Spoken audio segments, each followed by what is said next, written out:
I split a good plank of white oak last spring, and I have nobody to blame for it but myself and a box of bright stainless screws.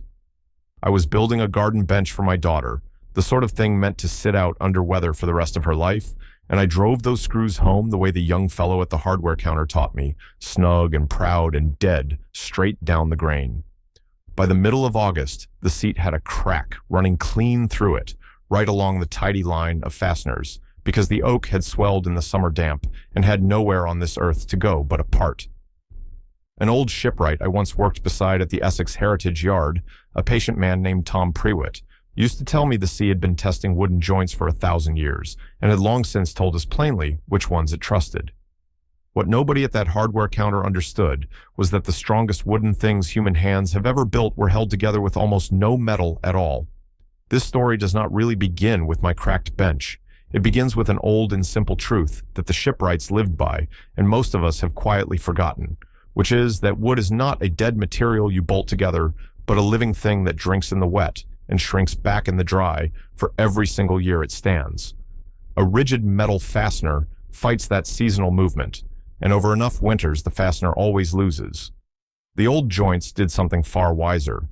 They were shaped so the timber could breathe and swell and settle and still hold fast, and a few of them were cut so cunningly that the working of the ship out in a heavy sea actually drew them tighter rather than shaking them loose. I want to walk you through 7 of these joints today, one honest job apiece, and I promise you, before we are done, that one of them is hidden so completely inside the timber that you could run your bare hand the whole length of a finished hull and never once feel where it lives and works. And there is another among them that does the very thing every modern fastener wishes it could do, which is to grip harder the harder it is pulled. Keep both of those in the back of your mind as we go, because they turn everything you think you know about holding wood together right on its head. We start with the scarf joint, because without it, there is quite simply no ship at all. A keel or a long strake of planking often needs to run further than any single tree will ever give you, so the shipwright must join 2 heavy timbers, end to end, into one continuous length. A careless man would set the 2 square ends together, pin them, and call it done, and that blunt little join would crack apart at the first hard following sea.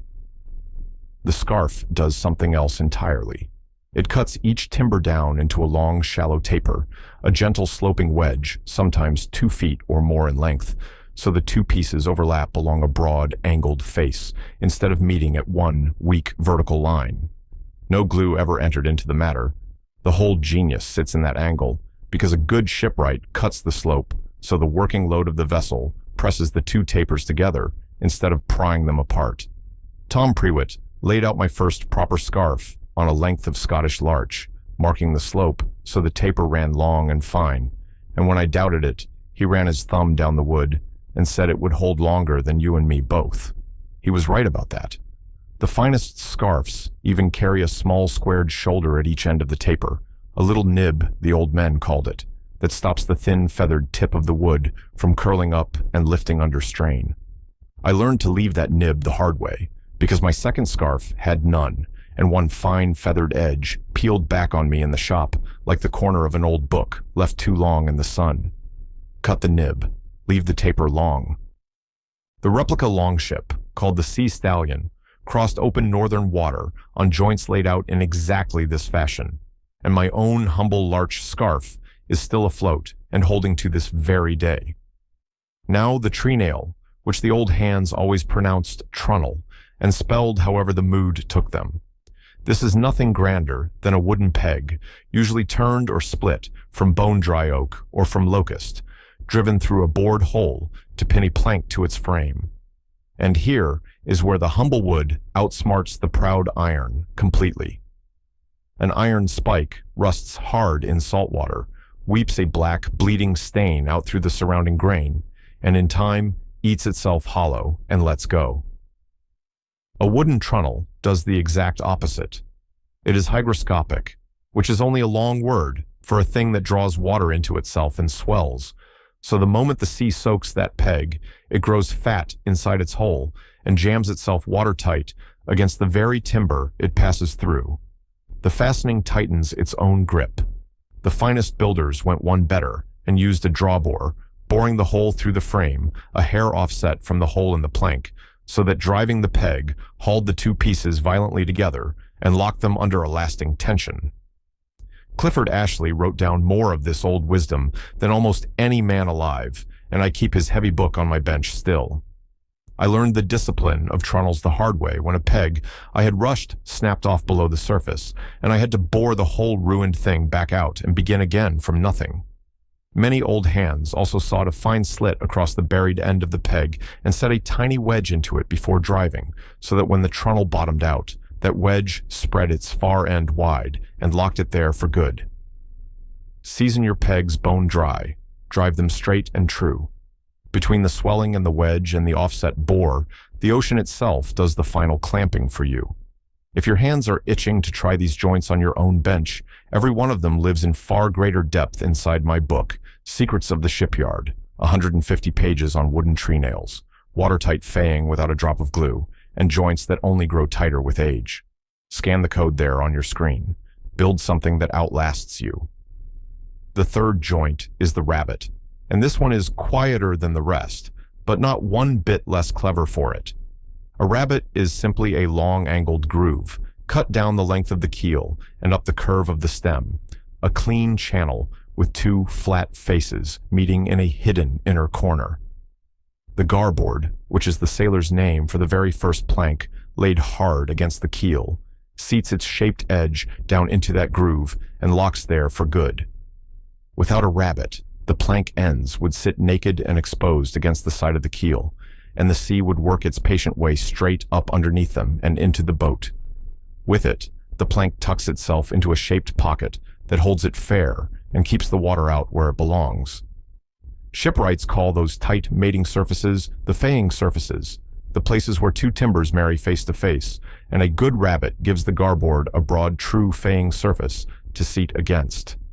It takes a steady wrist and a wickedly sharp chisel to pare a rabbet clean, and I have ruined more than one keel blank trying to hurry the line, gouging too deep on one side and leaving the whole channel crooked. The tool you want is a keen, wide chisel, worked one thin shaving at a time, never a greedy bite. Go slow, follow the grain.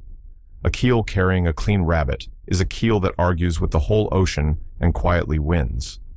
The fourth joint is truly the ancient grandfather of the whole family.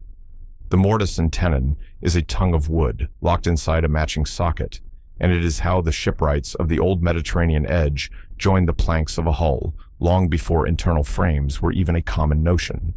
Picture two planks lying edge to edge along their length.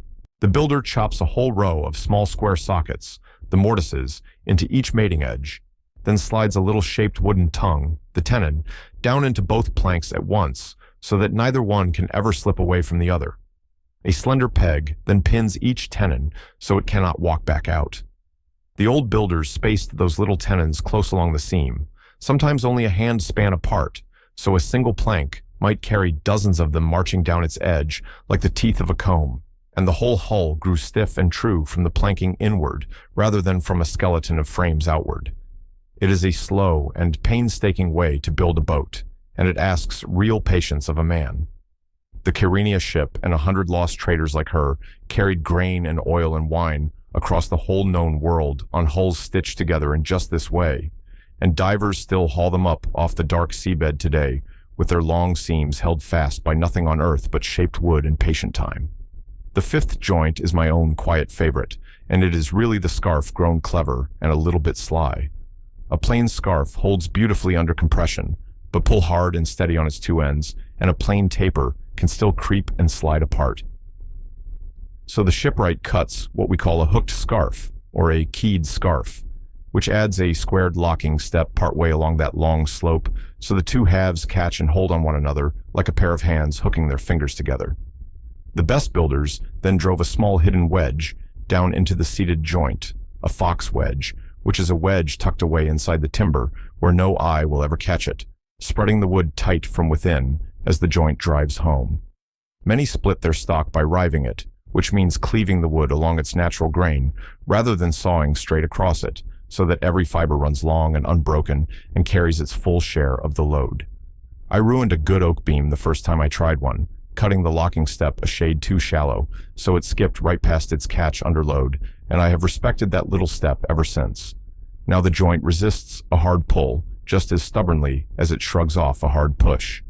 This, at last, is the joint I promised you, the one that grips harder the harder it is drawn, and it is the joint I reach for whenever I know the load will run both directions at once.